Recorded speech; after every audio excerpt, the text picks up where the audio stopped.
Somewhere out here in the Pacific Northwest, there's a tiny house shaped like the letter Y. No solar tracker, no motor, no app telling it which way to turn. And from the moment the sun clears the horizon until the moment it drops behind the trees, this house is almost always facing it. Not because it moves, because it never had to. The shape does the work. And by the end of this video, you're going to understand exactly why builders in 2026 are quietly obsessing over this layout and the one mistake hiding inside it that can turn a genius design into a cold, dark box if you get the angles wrong. Before I get into the actual sun angles, the wing orientation, and the mistake I just mentioned, hit subscribe right now. I'm building out a full series of shapes that outperform the standard rectangle box, and this one might be my favorite so far. Stick with me to the end, because the fourth direction hidden inside this Y shape, the one almost nobody talks about, is the difference between a house that glows all day and one that fights you every winter. So here's the basic idea. A traditional house is a rectangle. It picks one direction to face and it's stuck with it. If you orient that rectangle for morning sun, you lose the afternoon. If you orient it for afternoon sun, you're groggy and sunless every morning. A Y-shaped house refuses to pick. It splits into 3 wings radiating out from a central core, and each wing gets assigned a different job based on where the sun actually is at that point in the day. Here's how the sun actually behaves, because this is where most house designs go wrong. In the northern hemisphere, the sun rises somewhere in the east, but not due east. It drifts northeast in summer and southeast in winter. By solar noon, it's sitting close to due south at its highest point in the sky. Then it swings down toward the northwest or southwest before it sets. That's not a straight line across the sky. It's an arc, and the angle of that arc changes with the seasons. A single wall can only ever catch a slice of that arc. 3 walls, angled correctly, can catch almost the whole thing. Wing 1 faces roughly southeast, somewhere in a range of 100 to 120 degrees off true north. This is your coffee wing. Kitchen, breakfast nook, maybe the primary bedroom, because this is the wall that lights up first and gets the low, gentle morning sun that doesn't overheat anything. Wing 2 points close to true south, right around 180 degrees. This is the wing doing the heavy lifting, because true south is the only direction that receives consistent sun for the longest stretch of the day, all year round.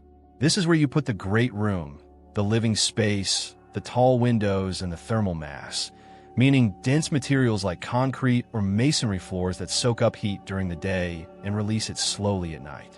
This single design principle, orienting your main glazing within about 30 degrees of true south, is the same rule passive solar architects have used for decades, and it's still the backbone of nearly every energy-efficient home built in 2026. Wing 3 swings toward the southwest into that 240 to 260 degree range. This is your golden hour wing. Home office, studio, a west-facing reading nook, somewhere you want to be sitting when the light turns orange around 6 or 7 in the evening. Put those 3 together, and you've built something without a single moving part that still manages to track the sun's arc from sunrise to sunset.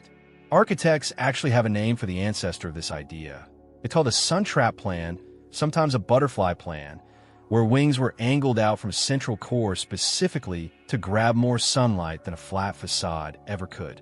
Victorian-era builders were doing a 2-wing version of this over a century ago. The Y shape just adds a 3rd wing and modernizes the whole concept for 2026 energy codes.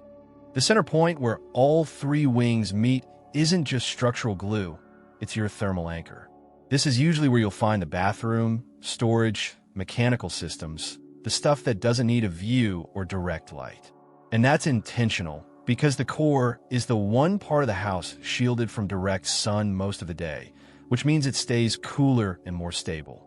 Wrap your insulation and your thermal mass strategy around this core, and it acts almost like a battery, holding on to heat gained from all 3 wings and releasing it evenly overnight.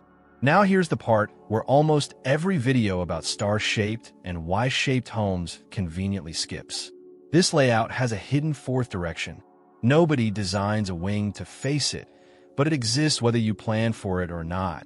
And if you ignore it, This exact house can flip from a sun trap into a heat trap or a cold sink, depending on your climate. I'm going to show you exactly where that fourth direction sits and how a handful of smart builders are already using it to their advantage. But first, let's talk about what this actually saves you, because the numbers are the reason this design keeps showing up on permit applications this year.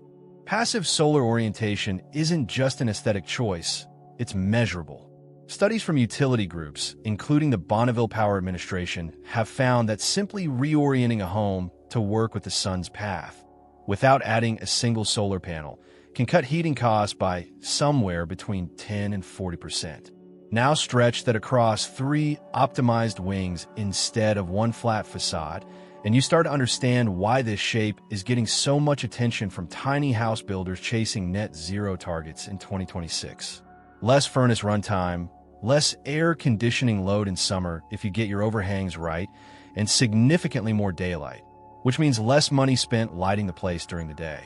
Speaking of overhangs, here's a detail that separates a well-built, Y-shaped home from a greenhouse that cooks you alive every July. Summer sun sits high in the sky, winter sun sits low. A properly sized roof overhang on your south-facing wing blocks that high, harsh summer sun from ever hitting your glass, while still letting the low winter sun pour all the way into the room. Get the depth of that overhang wrong, and you've built a home that's stunning in January and unbearable in August. This single measurement is one of the most common mistakes builders make on paper plans, because it looks fine on a blueprint and only reveals itself as the first heat wave after moving in. All right, here's what I promised you. Every Y-shaped floor plan, no matter how you rotate those 3 wings, leaves a gap. Look at the shape again, 3 arms spread out around a core, and there's always a wedge of exterior wall facing roughly north, the one direction that gets almost no direct sun at any point in the year. Most builders treat this north-facing gap as dead space and just slap a blank wall there. The smarter move, and the one showing up in 2026 builds, is to use that north wedge for exactly the rooms that don't want or need direct sun. Pantry, closet, mechanical room, even a sleeping nook if you like cooler bedrooms. You let the shape's natural weakness become the exact location for the parts of your home that benefit from staying cool and shaded, instead of fighting it with extra insulation and hoping for the best. That's the difference between a Y-shaped house that just looks clever in a rendering and one that actually performs the way this design promises. It's not about picking a cool shape. It's about assigning every square foot of that shape a job that matches what the sun, or the lack of it, is doing in that exact spot. If you're sketching this out yourself, a few things to keep in mind before you take it to a designer. Keep your south-facing wings glass area somewhere around 40 to 50% of that wall. That's the sweet spot builders use to maximize daylight and heat gain without turning the room into an oven.